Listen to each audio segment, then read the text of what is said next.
Quand on est thérapeute, parfois, on est perdu dans une course à toujours vouloir faire plus, toujours avoir plus de clients, plus de chiffre d'affaires, aider plus de personnes. Et dans cette vidéo, on va regarder ensemble parfois qu'il est bon de ralentir un petit peu pour se ressourcer, pour pouvoir justement donner plus et être plus au contact de nos clients ou de nos patients. Pour ceux qui ne me connaissent pas, je m'appelle Lucas, je suis thérapeute. J'ai développé mes activités très rapidement, notamment en faisant de la publicité et du marketing. Et aujourd'hui, cette chaîne YouTube, elle est pour les thérapeutes qui souhaitent développer leur activité.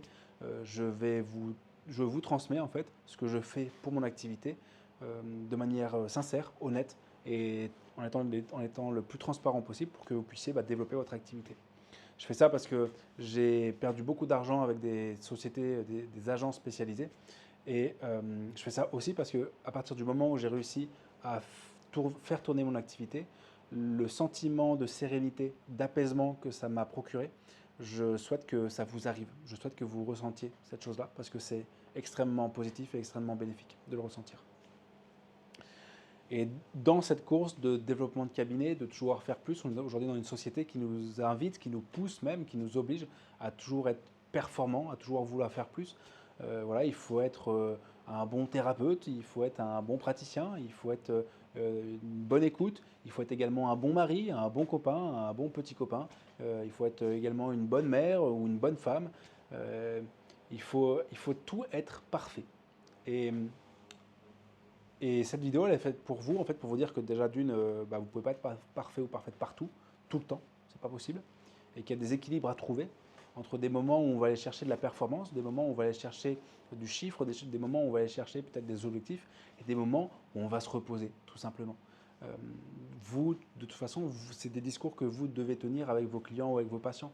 Hein, si vous voyez une personne qui va droit dans le mur parce qu'elle est dans l'ultra-performance, la logique est de lui dire que cette ultra-performance, elle ne peut durer qu'un temps et qu'il faut des moments de repos. Tout organisme a des besoins de repos. La nature a des moments de repos. L'hiver l'hiver va préparer également le printemps et l'été. Il y a des saisonnalités, il y a des rythmes comme ça. Et cette vidéo, elle est à propos des rythmes de vie, des rythmes au niveau de votre activité, des rythmes au niveau de vous-même, de ce que vous vous accordez comme temps entre votre vie professionnelle et votre vie personnelle. Donc, vous ne pouvez pas être parfait ou parfaite tout le temps et c'est OK, d'accord? Nous sommes humains, parfois nous sommes faillibles et c'est OK. Euh, il faut accepter, pardonner cette part de nous-mêmes aussi, cette part qui peut être faillible, cette part qui peut montrer des faiblesses, cette part qui peut montrer parfois euh, euh, une certaine faiblesse, mais c'est OK, parce qu'il y a d'autres moments où on sera super fort ou super forte, il y a des moments où on sera solide, des moments où on pourra faire des choses extraordinaires. Et pour faire ces choses extraordinaires, il faut parfois, eh bien justement, avoir des temps de repos. Et par rapport à votre activité, c'est ce qui peut se passer. Euh, j'ai réussi à développer mon activité à des niveaux extrêmement hauts pour un thérapeute, en étant tout seul dans mon cabinet. Et c'est des rythmes qui sont difficilement tenables. D'accord? C'est seul sur le long terme, c'est difficilement tenable. D'accord? En termes de nombre de fréquentations. Et donc du coup, c'est OK parfois de se dire, là, je diminue la fréquentation de mon activité. Là, je travaille moi. Là, le mercredi, je ne vais pas travailler. Par exemple, là, j'ai un collègue, on s'est appelé il n'y a pas longtemps, il a décidé de déléguer les mercredis à une autre personne. Donc, il va gagner moins d'argent parce que forcément, ce n'est pas lui qui fait les consultations, les séances. Donc, forcément, il va déléguer, il va avoir une rétrocession, donc il va toucher moins d'argent. Mais le temps que ça va lui offrir à partager avec ses enfants, il est beaucoup plus précieux que 1000, 2000, 3000 euros à la fin du mois. Et c'est OK. Et au début, effectivement, c'est pas facile de déléguer ou alors de ralentir le rythme, d'accepter moins de personnes, parce qu'on se dit il faut toujours qu'on soit dans la course à la performance si jamais il y a un problème. Mais en faisant ça, on passe à côté de sa vie parce qu'on finit par être esclave de notre activité, alors que notre activité, de base, on l'a faite parce qu'on est passionné par ça. Si vous êtes thérapeute aujourd'hui, c'est parce que vous êtes passionné par ce que vous faites, d'accord? Soit c'est une première intention de devenir thérapeute, soit c'est une reconversion, mais si vous le faites, c'est que ça vous plaît, d'accord? Et si c'est une reconversion, vous allez peut-être quitter un emploi dans lequel vous vous sentez mal pour faire quelque chose dans lequel vous vous sentez bien. Donc il ne faut pas devenir esclave de son activité.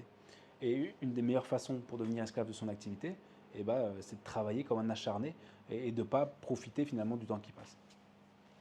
Donc c'est vraiment important que vous trouviez cet équilibre entre votre vie professionnelle et votre vie personnelle. Et cet équilibre, il est facile à trouver, enfin plus facile à trouver quand vous savez exactement faire pour comment tourner une activité. Oula, je vais le refaire. Comment faire exactement pour faire tourner votre activité.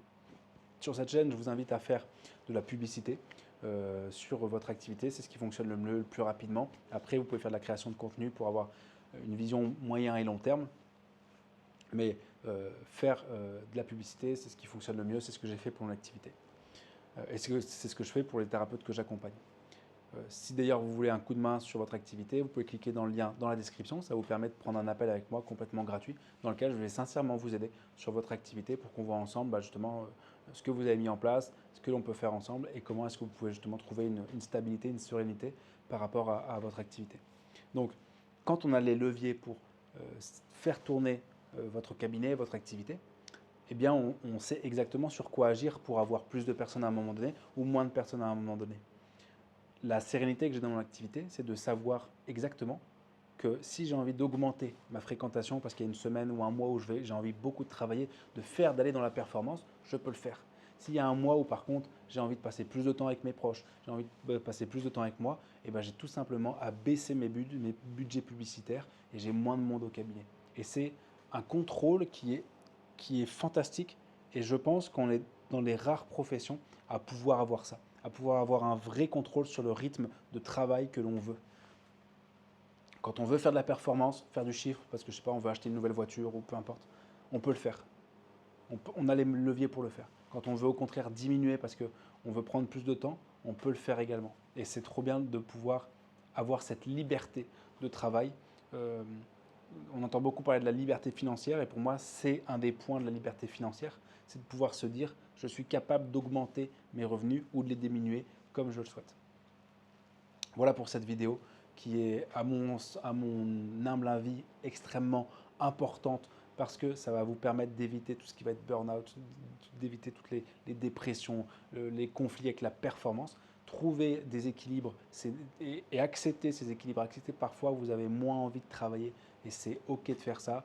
Octroyez-vous du temps pour vous, pour vos proches. Octroyez-vous du temps également pour aller chercher de la performance. Si vous avez besoin d'aide pour trouver du rythme, trouver votre rythme, développer votre activité, cliquez sur le lien juste en dessous de la description. Je ne peux prendre que 4 à 5 personnes par mois pour travailler avec elles. Donc, regardez s'il reste encore des places. C'était Lucas, on se voit bientôt. Ciao.